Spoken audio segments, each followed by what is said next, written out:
Halo semuanya, selamat datang di 90 menit bola. Kita awal informasi kali ini dari kabar Persija tambah kontrak Gustavo Almeida.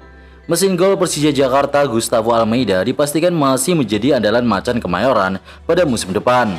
Manajemen Persija dan Almeida sepakat untuk terus bersama hingga 2 tahun ke depan plus opsi perpanjangan kontrak 1 tahun. Perpanjangan kontrak yang disodorkan Persija Jakarta kepada Gustavo tak lepas dari performa apiknya di BRI Liga 1 2024-2025. Dari 28 pertandingan yang ia lakoni bersama macan Kemayoran, total 18 gol berhasil ia kreasi. Produksi golnya sempat terhambat karena ia menjalani sanksi Komite Disiplin PSSI dan dihantam cedera, namun kembali bangkit setelah menjalani skorsing tersebut. Maru Arar Sirait ungkap alasan invest 100 miliar ke Persib. Menteri Perumahan dan Pemukiman RI, Maru Amar Sirait menyatakan komitmennya kembali untuk berinvestasi 100 miliar ke Persib Bandung, klub kebanggaan kota Bandung dan Jawa Barat tersebut. Bukan sekedar sentimental, tapi menurut Maru Arar, karena di tubuh Persib ada potensi besar, manajemen yang solid, dan ada dukungan yang luar biasa dari Bobotoh. Back to back, ada klub lain bisa. Pernah sekali Bali United waktu Covid. Tapi tahun berikutnya hanya Persib. Itu pencapaian luar biasa, tegas Maru Arar Sirait kepada awak media. Ia juga menyoroti basis supporter Persib alias Bobotoh yang sangat masif. Supporternya bisa 15 juta minimal. Kalau dimaksimalkan secara administrasi, masyarakat Jawa Barat ada 50 juta. Belum yang di luar Jabar, ini potensi luar biasa. Jelas ia menambahkan. Persebaya dikaitkan dengan Pablo Ganet. Nama Pablo Ganet, berusia 30 tahun, berposisi sebagai gelandang, dikaitkan dengan klub Liga 1 yakni Persebaya Surabaya. Pablo Ganet yang merupakan punggawa timnas Guinea Khatulistiwa pada musim 2024-2025 bermain untuk klub Spanyol Merida AD, bermain di Divisi 3 Liga Spanyol. Ganet adalah lulusan dari Akademi Real Betis dan sudah malang melintang di Liga Spanyol dan divisi bawah. Persib berumor datangkan pemain Prancis Gabriel Mutombo. Misteri sosok pemain asing akan direkrut Persib Bandung akhirnya terjawab.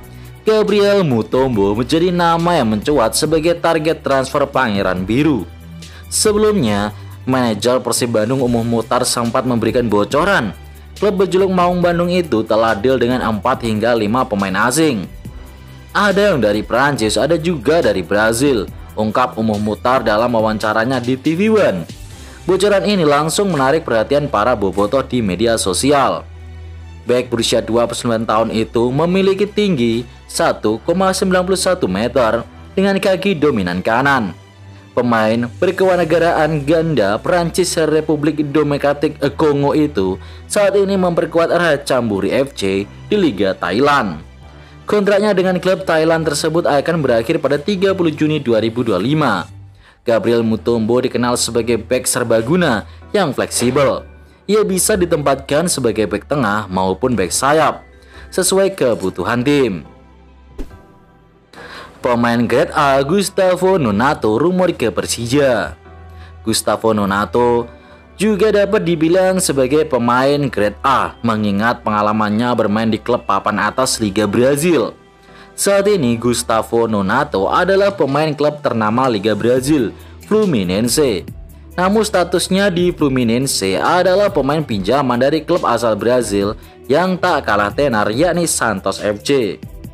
Diketahui Santos merupakan salah satu tim kenamaan Brazil yang dihuni oleh bintang dunia Neymar Junior. Dengan kata lain, Gustavo Nonato masih setim dengan Neymar, meski sang gelandang saat ini tak bermain bersama ex-Barcelona itu. Namun kontrak Gustavo Nonato di Santos baru akan selesai pada akhir tahun 2026.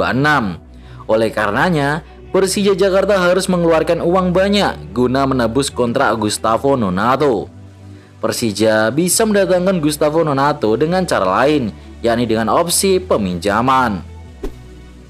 Muhammad Rashid pamit dari Persebaya. Muhammad Rashid secara resmi berpamitan meninggalkan Perseba Surabaya. Ia sudah diumumkan oleh pihak klub tidak akan menjadi bagian tim di Liga 1 musim depan. Gelandang asal Palestina itu kemudian mengunggah sebuah kiriman di akun Instagramnya. Dia harus mengakhiri momen semusim membela Persebaya mengingat kontraknya telah rampung. Perjalanan saya bersama Perseba telah berakhir. 1 musim penuh, kenangan yang tak terhitung, dan ikatan yang mendalam yang akan selalu saya bawa, tulis Rashid dalam unggahan di Instagramnya. Rashid sempat menjadi pilihan utama di lini tengah Persebaya, membantu kinerja Francisco Rivera dan kawan-kawan. Namun, posisi gelandang bertahan malah kerap diisi oleh Dejan Tumbas yang notabene adalah seorang penyerang. Akibatnya Rashid tidak diperpanjang kontraknya oleh Persebaya. Arema FC incar winger Brazil Murilo Mendes. Pemain pertama yang dikaitkan dengan Arema FC adalah Murilo Mendes, winger asal Brazil yang saat ini berstatus sebagai pemain Barito Putra. Rumor itu diunggah oleh akun Instagram yang membahas seputar kabar sepak bola tanah air beserta isu transfernya @transfernews FT1 pada Selasa 3 Juni 2026. Murilo memperkuat Barito Putra sejak musim 2023-2024. Selama 2 musim memperkuat Barito Putra, ia membekukan 9 gol dan 8 assist dari 53 pertandingan. Dia juga mencatatkan 10 kartu kuning beku selama berseragam Barito Putra. Melihat torehan serta penampilannya di Liga Indonesia, Arema FC diprediksi menjadi tim kuat jika berhasil mendatangkan Murilo Mendes. Murilo adalah pemain yang gesit, ngeyel, dan pantang menyerah untuk mencetak gol atau menciptakan assist. Peluang Arema FC mendatangkan Murilo juga cukup terbuka, sebab Barito Putra membebaskan beberapa pemainnya untuk out atau stay setelah terdegradasi ke Liga 2. Pelatih timnas China sebut tak takut lawan Indonesia. Pelatih tim nasional Cina, Branko Ivankovic, memastikan pasukannya tidak takut melawan timnas Indonesia di kualifikasi Piala Dunia 2026.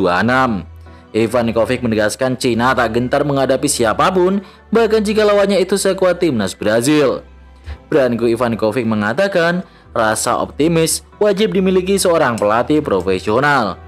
Hal itu pastinya akan menular ke tim saat memainkan laga dalam upaya meraih hasil maksimal. Saya adalah seorang pelatih. Anda tahu saya selalu optimis. Baik itu ketika melawan timnas Indonesia, timnas Brazil, dan entah siapapun itu yang saya tidak tahu, kata Branko Ivankovic di Bandara Soekarno-Hatta. Jika saya tidak berpikir optimis seperti ini, kenapa saya jadi pelatih? Tambah Branko Ivankovic mengatakan. Viral Alex Pastur semprot fans timnas Indonesia. Viral asisten pelatih timnas Indonesia Alex Pastur kesal dan menyemprot fans Garuda. Momen tersebut terekam video dan tersebar di media sosial. Salah satu akun yang mengunggahnya yakni Instagram @football.indonesia. Dalam video tersebut terlihat para pemain timnas Indonesia baru turun dari bus dan memasuki hotel usai berlatih. Alex Pastur ikut bersama rombongan tersebut, tapi ketika ingin memasuki hotel dia terlihat sewot ke arah kerumunan dan berkata dengan raut wajah yang cukup kesal. Namun tidak diketahui pasti apa yang menjadi penyebab kemarahan Alex Pastur tersebut. Hasil uji coba, Malaysia kalah 0-3 dari Cape Verde. Tim nasional Malaysia dipermalukan tim tamu Cape Verde dalam laga uji coba yang digelar di Stadion Nasional Bukit Jalil, Kuala Lumpur, Malaysia. Dalam laga tertutup tersebut, Malaysia secara mengejutkan tumbang dengan skor telak 0-3. Untuk yang belum tahu, Cape Verde merupakan salah satu negara Afrika yang kini duduk di peringkat 72 dunia. Sementara di Malay ada di peringkat 131 pada ranking FIFA. Timnas Malaysia sengaja mengundang Cape Verde untuk persiapan menghadapi Vietnam di matchday kedua grup F babak ketiga kualifikasi Piala Asia 2027. Netizen curiga Malaysia mendadak punya pemain keturunan. Kehadiran Garcas di timnas Malaysia mendapat sambutan hangat dari warganet negeri jiran, Mereka berlomba-lomba membanggakan latar belakang sang pemain yang pernah merumput di Liga Spanyol. Akan tetapi warganet di media sosial X justru bertanya-tanya mengenai darah keturunan Garces. Cukup banyak yang menduga asal-usulnya gaib lantaran tidak ada historis antara Argentina atau Amerika Latin dengan Malaysia seperti halnya Indonesia dan juga Belanda. Sesuai aturan FIFA, seorang pemain bisa berpindah tim nasional dengan syarat yang sangat ketat. Salah satunya adalah memiliki garis keturunan paling tidak hingga generasi ketiga atau kakek dan nenek. Di masa lalu, Malaysia jelas tak punya kedekatan historis dengan Argentina. Tidak heran bila aksi FA Malaysia menaturalisasi pemain-pemain dari Amerika Latin ini menuai kontroversi.